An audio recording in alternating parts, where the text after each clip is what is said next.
I'm Dr. Angela McKaye, and I'm going to show you how to make congee today. In Chinese medicine and culture, congee is used for a lot of different conditions. It's used to help with the elderly. It's easy to digest, so it's good for babies, it's good for the aged, and it's good when you're sick. It's considered one of the most nourishing and neutral foods.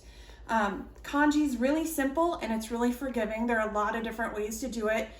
One of our favorite ways to do it, I'm going to show you how we make it here. I made bone broth a couple days ago, and we're going to use that as a base for all the nutrition that bone broth offers. It's got collagen and a lot of other nourishing features to it, which I'll talk about in another video.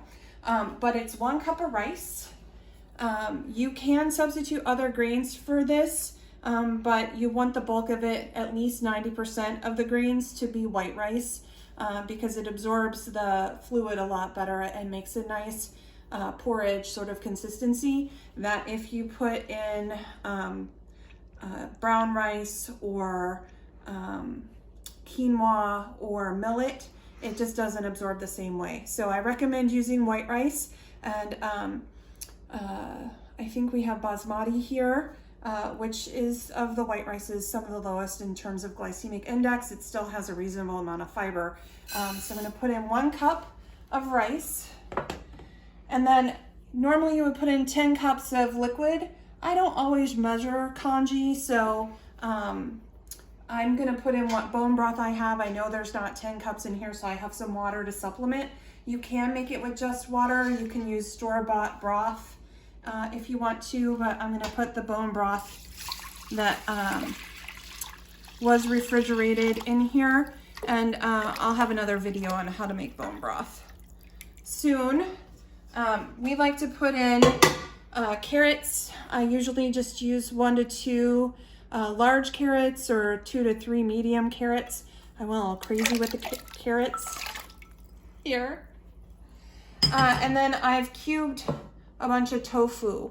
So I'm going to put the chunks of tofu in here as well. You can put in ginger and garlic and make it more savory. I'm allergic to garlic, so I'm going to just add the ginger. You can add other spices that are immune supportive, like thyme or rosemary, garlic, or you can put in ginger. You can put in sweeter things like nutmeg or cinnamon. All those are well tolerated in here. And then I'm just going to cap this off with some water till I fill up the pot. And I'm going to bake or cook this in the crock pot on low overnight. And then when we get up, we'll put in some egg and make some egg drop along with some green onion. So I'm just gonna turn it on, manual mode, on low, overnight. Okay, and we're back. It's the next morning. This is our congee. We're gonna stir it up here in a minute.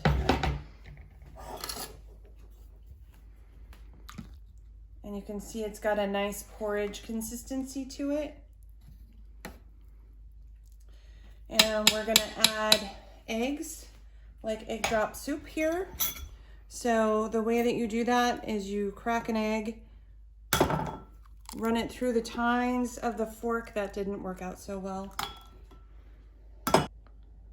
Here's egg number 2. And this is how you make egg drop soup. You just leave it sit there for at least a minute and it'll cook in place. Don't stir it because then you'll get blended egg. Then as that's cooking,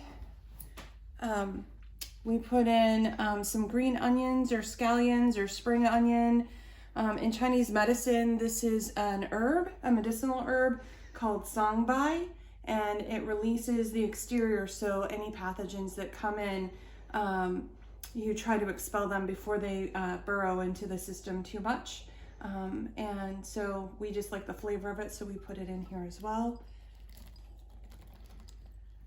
And there you go. There's congee.